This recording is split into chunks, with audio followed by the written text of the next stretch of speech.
Good morning students. पिछली जो हमारी क्लास थी, वीडियो लेक्चर था, उसमें हम लोगों ने स्टमक के अंदर क्या क्या डाइजेस्टिव रिएक्शंस होते हैं उनको डिस्कस किया था। Today we will be discussing कि डाइजेशन का जो प्रोसेस स्मॉल इंटेस्टाइन में है वो कैसे होता है। ठीक है, स्मॉल इंटेस्टाइन जो है, as we all know that small intestine receives the secretion from the bile, from the liver that is bile and from the pancreas that is the pancreatic juice. तो लिवर से जो bile आता है, I have told you in the last lecture also कि वो जो bile आता है वो फूड को न्यूट्रलाइज करने का काम करता है। फूड का मीडियम स्टमक में एसिडिक होता है, तो उसको न्यूट्रलाइज करने का काम जो है वो कौन करता है? बाइल। ठीक है, अब पैंक्रियाटिक जूस जो होता है, पैंक्रियाटिक जूस के अंदर बहुत सारे डिफरेंट टाइप के एंजाइम्स होते हैं which help in the digestion of the food. That this till this topic we have discussed in the last lecture. ठीक है, अब ये जो बाइल या ये जो पैंक्रियाटिक जूस जो है ये स्मॉल इंटेस्टाइन में एंटर करता है। ठीक है, तो एंटर करने पे पहला काम क्या होता है? स्मॉल इंटेस्टाइन में स्टमक से फूड आ रहा है और बाइल और पैंक्रियाटिक जूस जो है they also enter the small intestine at the same time. ठीक है, तो बाइल जैसे ही फूड के साथ जो चाइम है बेसिकली, ठीक है, चाइम के साथ जैसे ही मिक्स होता है तो बाइल का फर्स्ट एंड फॉरमोस्ट ये फंक्शन होता है कि बाइल में जो बाइकार्बोनेट आयंस प्रेजेंट है, बाइकार्बोनेट आयंस जो है वो एसिडिक पीएच को न्यूट्रलाइज करके अल्कलाइन की तरफ जो है ले जाने की कोशिश करता है। सो इन द स्मॉल इंटेस्टाइन जैसे ही बाइल की एंट्री होती है तो बाइल जो है पीएच को चेंज करता है, पीएच को चेंज करके अल्कलाइन की तरफ यानी कि अप्रॉक्स 8.5 या 8.6 पीएच तक जो है लेकर के जाता है। ठीक है, अब सिग्निफिकेंस क्या है बाइल का? इतना ज़्यादा बाइल इतना इम्पॉर्टेंट क्यों है?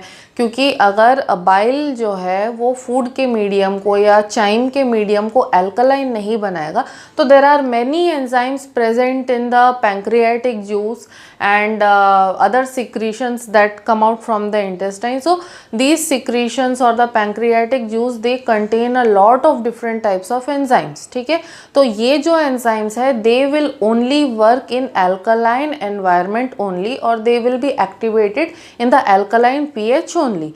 So बाइल अगर चाइम का मीडियम जो है उसको अल्कलाइन नहीं बनाएगा so these enzymes won't be able to work upon the chime and they also won't be able to break down the food materials. Okay, so it is very crucial, it is very vital ki bile is there to make the medium of the chyme alkaline. Okay, now coming to the different types of food material, how they are broken down in the small intestine. First and the foremost, as we have discussed in the last lecture also कि जो pancreatic juice होता है, pancreatic juice में we are having different types of enzymes, we are having trypsinogen, we have chymotrypsinogen, we have pro-carboxypeptidase, then we are having pancreatic alpha lipase pancreatic alpha amylase, and we are having the lipase as well. So all these enzymes they are working one or the other way to break down the food. Now I'll be showing you one by one कि कौन कौन से enzyme का कैसा कैसा action होता है और किस फूड मटेरियल पर होता है. So it is vital that you note down all these reactions because it will be helpful for you to understand that whatever reactions are taking place in the small intestine, or else I will be providing the notes to you as well. Okay, so you can take a note from there also. Anyways, I am writing the reactions, you just have a look at it. Okay, so first of all, pancreatic juice, it is having trypsinogen enzyme. Okay, means it is having the precursor of the trypsinogen enzyme. ठीक है, तो ये सारे enzymes activate कहाँ से हो रहे हैं? Okay, so trypsinogen enzyme is activated by another enzyme which is known as enterokinase. Okay, trypsinogen is an enzyme which is activated with the help of another enzyme enterokinase, which comes from the small intestine. Okay, this comes from small intestine. the wall of the small intestine to be specific. Okay, and the enzyme will now become activated, that is trypsin. तो trypsinogen enterokinase के presence में activate हो जाएगा और बन जाएगा trypsin. ठीक है, अब ट्रिप्सिन जो है वो बाकी दूसरे एंजाइम्स को एक्टिवेट करने का काम करेगा. कैसे? Chymotrypsin we are having in the pancreatic juice. तो काइमोट्रिप्सिन जो है ये अगेन ट्रिप्सिन के प्रेजेंस में, ठीक है, काइमोट्रिप्सिन जो है वो ट्रिप्सिन के प्रेजेंस में, काइमोट्रिप्सिनोजेन इट इज. ओके, काइमोट्रिप्सिनोजेन जो है वो ट्रिप्सिन के प्रेजेंस में इट विल बिकम काइमोट्रिप्सिन. ठीक है, काइमोट्रिप्सिनोजेन है that will activate and become chymotrypsin in the presence of trypsin itself. ठीक है, अब again we are having procarboxypeptidase. प्रोकार्बोक्सीपेप्टाइडेज जो है ये भी प्रोएंजाइम है और ये भी ट्रिप्सिन के प्रेजेंस में एक्टिवेट होगा and it will become carboxypeptidase.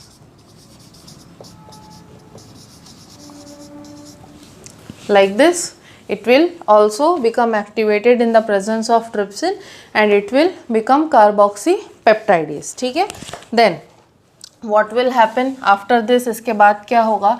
इसके बाद again we are having a cascade of reactions. बहुत सारे reactions का एक chain होता है जो कि one by one where the enzymes they are getting activated और एक्टिवेट होकर के अपने अपने सबस्ट्रेट के ऊपर दे विल बी वर्किंग. ठीक है, in 10th class, in 11th class we are having another chapter relating to the enzymes and everything that we will see in the future.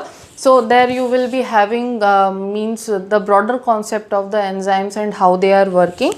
So after this क्या हो रहा है यहाँ पर? Pancreatic juice के जितने भी एंजाइम्स हैं now they have become activated. Bicarbonate ions जो है they have made the medium of the chyme alkaline. Okay, these enzymes which have now got activated they will start working और they on their own particular substrates. ठीक है, उसके अलावा there are certain enzymes which are required for the complete digestion of different types of food materials. ठीक है, selected enzymes ही present होते हैं pancreatic juice के अंदर या स्टमक के अंदर भी selected enzymes ही activated होते हैं, present होते हैं.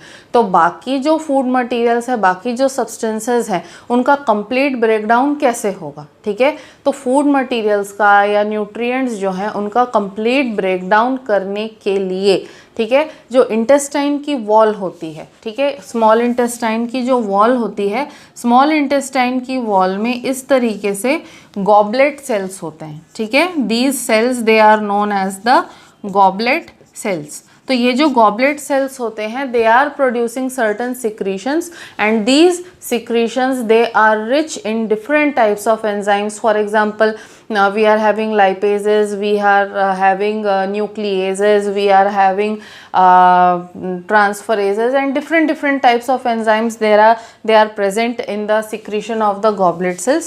तो goblet cells की जो secretion होती है उसमें ये बहुत सारे enzymes जो हैं they are definitely present. enzyme के अलावा goblet cells जो है it also secretes the mucus. Okay, mucus किस लिए? ताकि फूड जो है उसका पैसेज जो है स्मॉल इंटेस्टाइन से इजीली हो सके.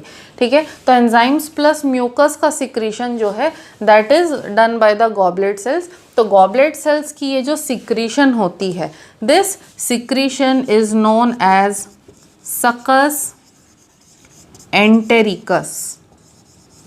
ठीक है, this secretion of the goblet cells by the wall of the small intestine this is known as succus entericus या कई बार इसको इंटेस्टाइनल जूस भी बोलते हैं। तो इंटेस्टाइनल जूस या सक्कस एंटेरिकस के अंदर जो डिफरेंट टाइप्स ऑफ एंजाइम्स रहते हैं, they are actually responsible for the final and the complete breakdown of the food material, जिसके बाद सीधे क्या होता है, एब्जॉर्प्शन एंड एसिमिलेशन होता है। ठीक है, so I will be showing you different types of reactions कि सक्कस एंटेरिकस के अंदर बहुत सारे जो एंजाइम्स प्रेजेंट रहते हैं, how they are acting upon different type of food materials. Okay, so first of all we come to the proteins. Proteins are broken down by trypsin into large peptides. Okay, now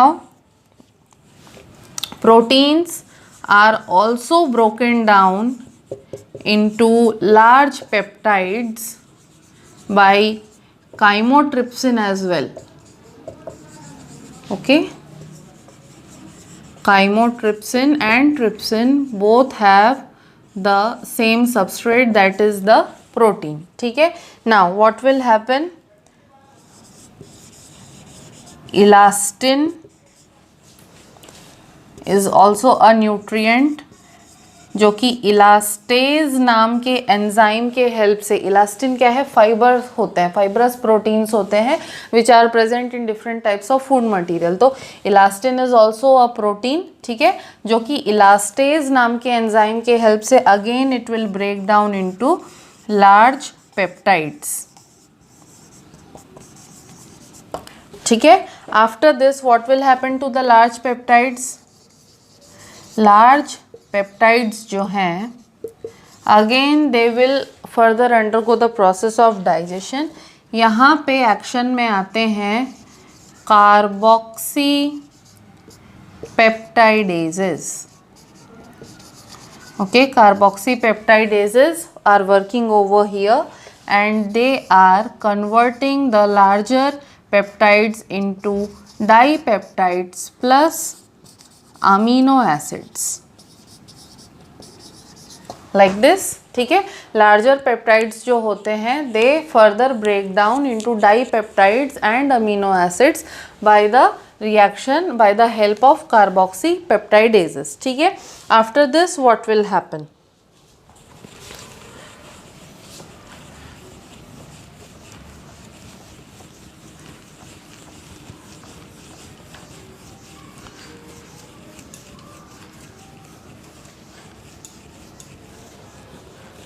now what will happen to the other food materials, coming to starch।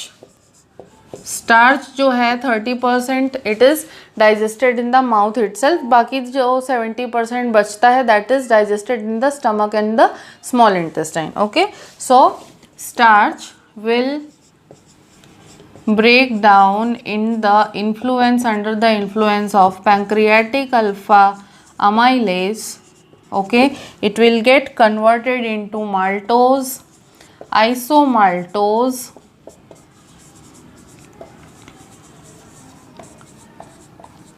and alpha dextrin। ठीक है, starch जो है pancreatic alpha amylase के influence में आके maltose, isomaltose और alpha dextrin में starch का ब्रेकडाउन हो जाएगा। Okay, then we are having the fat. Fat जो है उसको डाइजेस्ट करने के लिए separately we are not having any enzyme. Bile juice जो होता है, बाइल जूस जो है वो फैट का इमल्सिफिकेशन यानी कि फैट का ब्रेकडाउन करता है। Okay, so we are not having any enzymes over here, so fat it will get broken down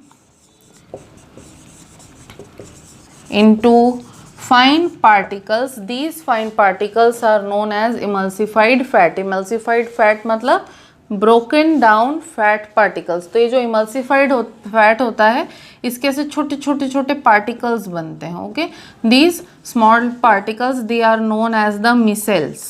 okay, these small particles or small droplets of fats they are known as the micelles। okay, now after this अब ये emulsified fat जो है इसका क्या होगा, ये जो emulsified fat है it will further break down with the help of enzyme pancreatic lipase, ठीक है, और pancreatic lipase will convert it into fatty acid and glycerol, ठीक है। फैट जो है वो बाइल के प्रेजेंस में कन्वर्ट होता है इमल्सिफाइड फैट में, फिर इमल्सिफाइड फैट जो है वो पैंक्रियाटिक लाइपेज के इन्फ्लुएंस में आके किस में ब्रेक डाउन हो जाता है, फैटी एसिड प्लस ग्लिसरॉल में। तो ये जो फैटी एसिड प्लस ग्लिसरॉल है इनके भी इस तरीके से छोटे छोटे पार्टिकल्स या मिसेल्स बनते हैं जो कि ईजिली एब्जॉर्बेबल होते हैं। ओके, देन फाइनली अब ये जो ग्लिसरॉल बन रहा है यहाँ पे, व्हाट इज दिस ग्लिसरॉल, क्या है, एक तरीके का डाईग्लिसराइड है। Okay, what is this, it is a type of diglyceride. तो इसका होता क्या है, ठीक है, this diglyceride will undergo further breakdown in the presence of again pancreatic lipase, और पैंक्रियाटिक लाइपेज जो है अगेन इसको ब्रेक डाउन कर देता है फैटी एसिड प्लस मोनोग्लिसराइड में।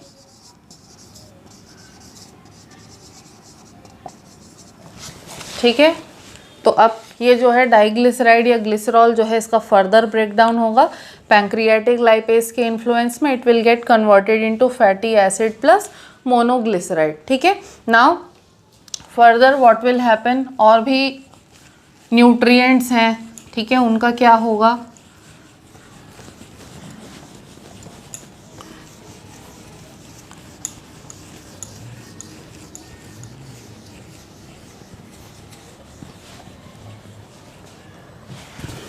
okay, more nutrients that we are having, what will happen to them, like the DNA।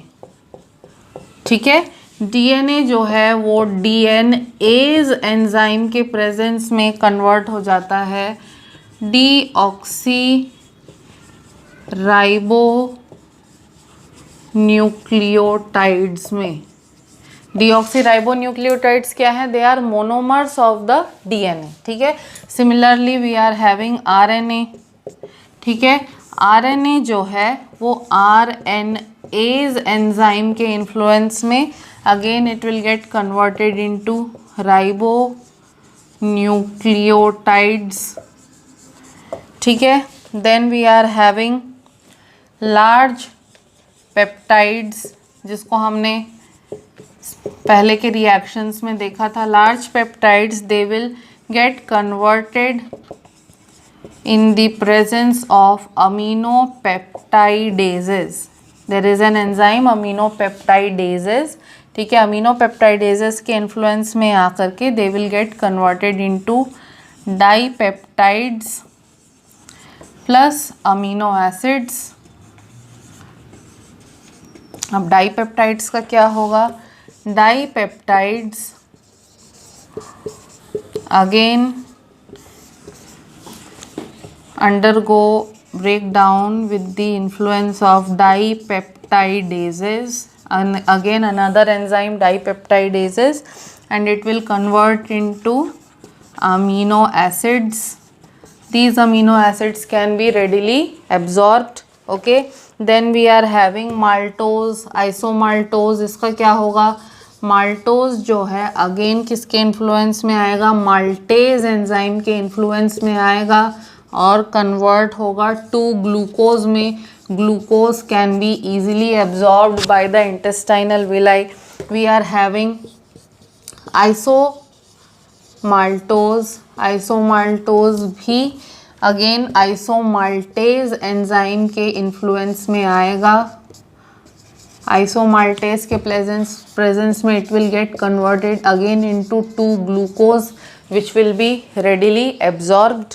Okay, then we are having the sucrose.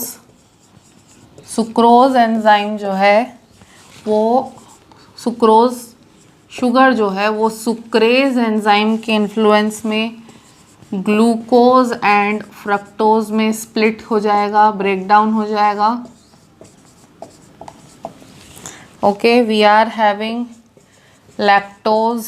तो lactose जो है वो लैक्टेज एंजाइम के presence में कन्वर्ट हो जाएगा glucose और गैलेक्टोज में।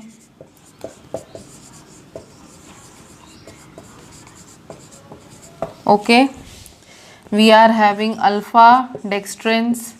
अल्फा डेक्स्ट्रिन्स जो हैं they will again break down in the presence of alpha dextrinase enzyme and get converted into glucose। ठीक है, वी आर हैविंग मोनोग्लिसराइड्स, जो कि हमने फैट के केस में देखा था। Monoglycerides, okay, they will come under the influence of intestinal lipase and get converted into fatty acid plus glycerol। Okay, we are having the nucleotides, जो कि DNA के मोनोमर हैं। न्यूक्लियोटाइड्स जो हैं they will again break down in the influence of enzyme nucleotidases। Nucleotidases influence में आके split हो जाएंगे न्यूक्लियोसाइड्स प्लस इनऑर्गेनिक फॉस्फेट में। ठीक है, अब न्यूक्लियोसाइड्स जो है उसका क्या होगा?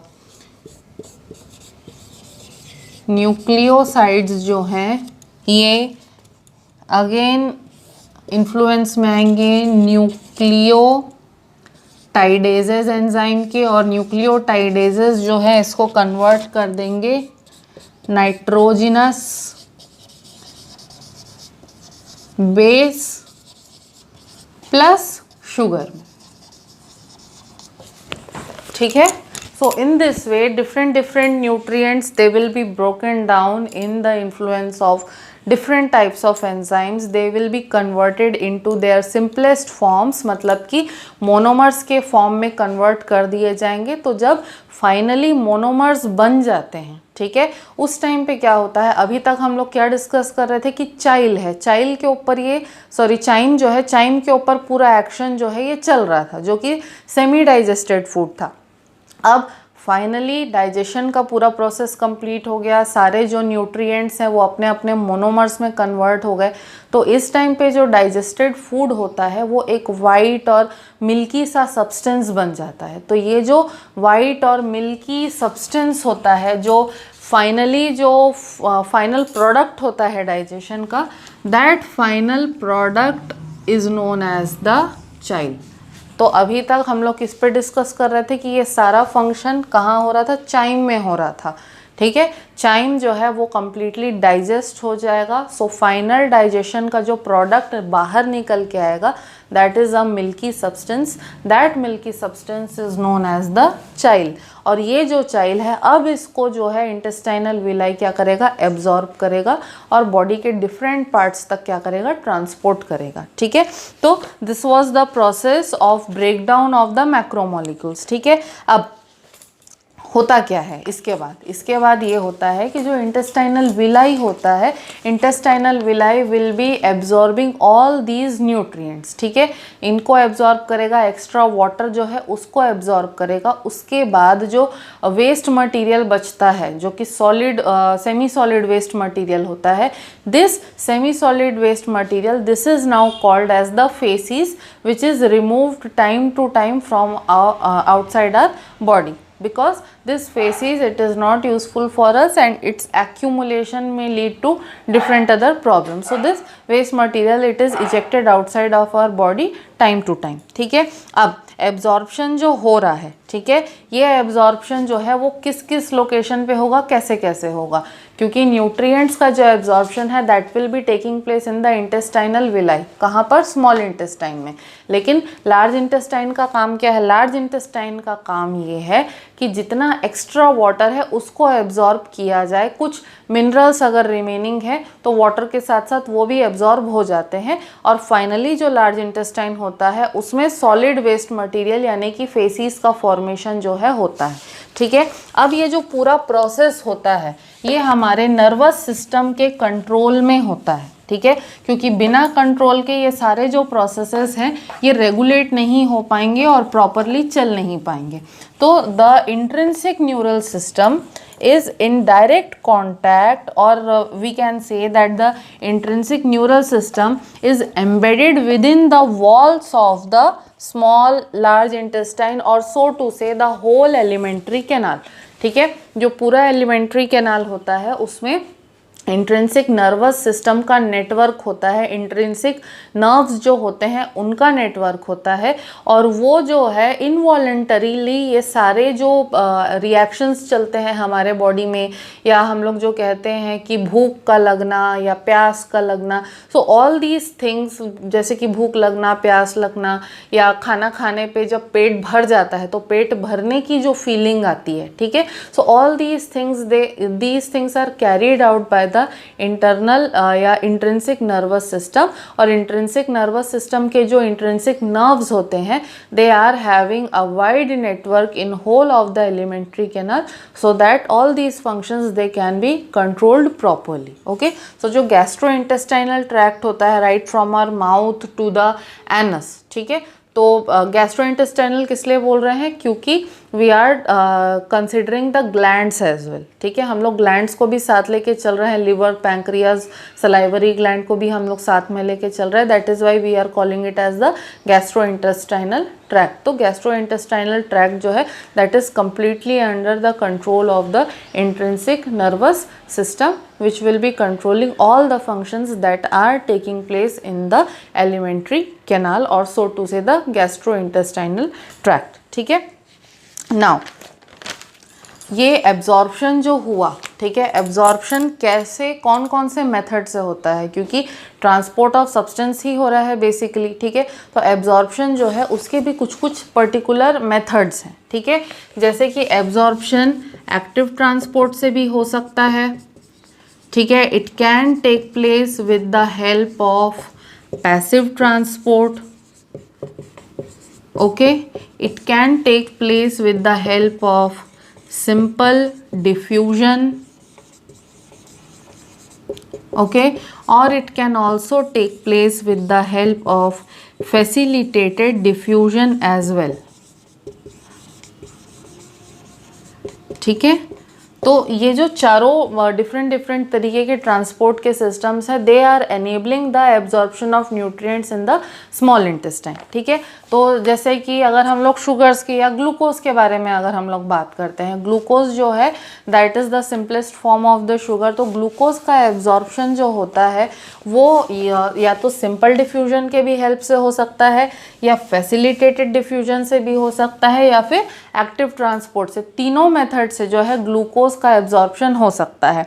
अगर हम लोग बाकी न्यूट्रिएंट्स के बारे में बात करें, जैसे कि अमीनो एसिड्स होते हैं, ठीक है, अमीनो एसिड्स जो है या कुछ इलेक्ट्रोलाइट्स जो है they get transported with the help of active transport and facilitated diffusion, ठीक है। अगर हम लोग फैटी एसिड्स के बारे में और ग्लिसरॉल के बारे में बात करें, तो जो मैंने बोला था कि फैटी एसिड और ग्लिसरॉल कैसे छोटे छोटे पार्टिकल्स बन जाते हैं, these particles they are known as the micelles. तो ये जो फैटी एसिड और ग्लिसरॉल के मिसेल्स होते हैं, ये जो मिसेल्स हैं ये एब्जॉर्ब तो स्मॉल इंटेस्टाइन की विलाई से ही होंगे, लेकिन ये ब्लड स्ट्रीम में डायरेक्ट मिक्स नहीं हो पाते हैं बिकॉज उनकी एफिनिटी नहीं होती, ठीक है। तो फैटी एसिड और ग्लिसरॉल जो है उसका ट्रांसपोर्ट कैसे होता है, they are transported with the help of active transport, okay, they are transported with the help of active transport, ठीक है।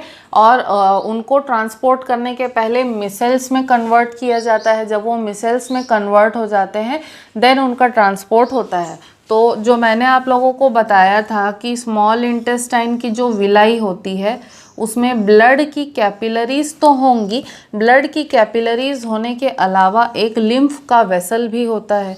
तो जो फैटी एसिड और ग्लिसरॉल का एब्जॉर्प्शन होता है, उनका एब्जॉर्प्शन होने के बाद फैटी एसिड और ग्लिसरॉल जो है वो ब्लड की कैपिलरीज में नहीं जाते, वो कहाँ जाते हैं, लिम्फ वेसल में। This lymph vessel, this is known as the lacteal. ठीक है, तो फैटी एसिड और ग्लिसरॉल जो है वो लैक्टियल में यानी कि लिम्फ वेसल में जो है चले जाते हैं। और लिम्फ जो है उन फैटी एसिड और ग्लिसरॉल को कैरी करता है, कैरी करके या तो स्टोरेज के लिए लीवर में लेकर के जाता है या फिर थोड़े समय के बाद में फैटी एसिड और ग्लिसरॉल को ये जो लिम्फ वेसल है ये कहाँ पर मिक्स कर देता है, कहाँ पर डंप कर देता है, नॉर्मल जो ब्लड वेसल होती है ब्लड वेसल में भी बाद में डंप कर सकता है। ठीक है, नाउ अब ये जो मिसेल्स बनते हैं, ठीक है, फैट के ये जो मिसेल्स बनते हैं इनके ऊपर जो होता है प्रोटीन की एक कोट बनती है। ठीक है, क्या होता है, मिसेल्स के ऊपर प्रोटीन की एक कोटिंग बनती है so that they can be easily transported into the blood vessels. ठीक है, प्रोटीन की कोटिंग बनने से उनका ट्रांसपोर्ट ईजी हो जाता है। तो ये जो प्रोटीन कोटेड मिसेल्स होते हैं these are known as the chylomicrons। ठीक है, protein coated micelles of fat they are known as chylomicrons. ठीक है, तो ये जो काइलोमाइक्रॉन्स हैं इनके ऊपर जो प्रोटीन की कोटिंग होती है वो एनेबल करती है कि फैट जो है वो ब्लड वेसल्स के अंदर एंटर कर सके। Okay, now what about the other things, बाकी जितने भी सब्सटेंसेस होते हैं like we are having the nucleotides, we are having the nitrogenous bases, we are having different types of sugars also. So उन सब का जो ट्रांसपोर्ट है that is again with the help of passive transport. तो जितने भी nutrients हैं, active transport, passive transport, simple diffusion और फैसिलिटेटेड डिफ्यूजन के हेल्प से उनका एब्जॉर्प्शन होता है। ठीक है, एब्जॉर्प्शन होने के बाद फाइनली क्या होता है, एब्जॉर्प्शन हो जाता है जब, तो उसके बाद डायरेक्टली या तो उनको टिश्यूज़ तक पहुंचा दिया जाता है, ब्लड कैपिलरीज जो हैं जितने भी न्यूट्रिएंट्स हैं या तो उनको डायरेक्ट टिश्यूज़ तक पहुंचा जाती हैं या फिर जैसे कुछ सब्सटेंसेस जैसे ग्लिसरॉल है या फैटी एसिड है उसको स्टोर कर लिया जाता है लिवर के अंदर, या जो एक्स्ट्रा ग्लूकोज होता है, ठीक है, एक्स्ट्रा ग्लूकोज जो है वो भी हमारे लिवर के अंदर स्टोर हो जाता है। ठीक है, so all these nutrients either they are stored in the liver और in the different parts of the body for future use, और अगर उनका इमीडिएट यूज़ हो जाता है, यूज़ होने वाला होता है, तो न्यूट्रिएंट्स जो हैं वो सीधे ब्लड कैपिलरीज के थ्रू हो करके हमारे बॉडी के डिफरेंट टिश्यूज़ तक जाते हैं, और टिश्यूज़ में जाने के बाद में डिफरेंट जो बायोकेमिकल रिएक्शंस है या डिफरेंट जो लाइफ प्रोसेसेस हैं उसके लिए उनका यूटिलाइजेशन होता है। तो जब न्यूट्रिएंट्स का यूटिलाइजेशन डिफरेंट बायोकेमिकल रिएक्शंस के लिए या डिफरेंट लाइफ प्रोसेसेस के लिए होता है, that process is known as assimilation. ठीक है, assimilation is the final step in the digestion जहाँ पर nutrients are used in the biochemical reactions or they are used for different life processes. Now with the process of assimilation we have come to the end of this chapter. I hope that all of you have understood the different concepts that I have explained or different things that I have told you, and if you are still having any type of doubt you can definitely ask me. So with this video I will be also providing you the notes of this chapter. Carefully note them down and I expect that you show your notes to me or submit your notes to me within 2 days. Thank you.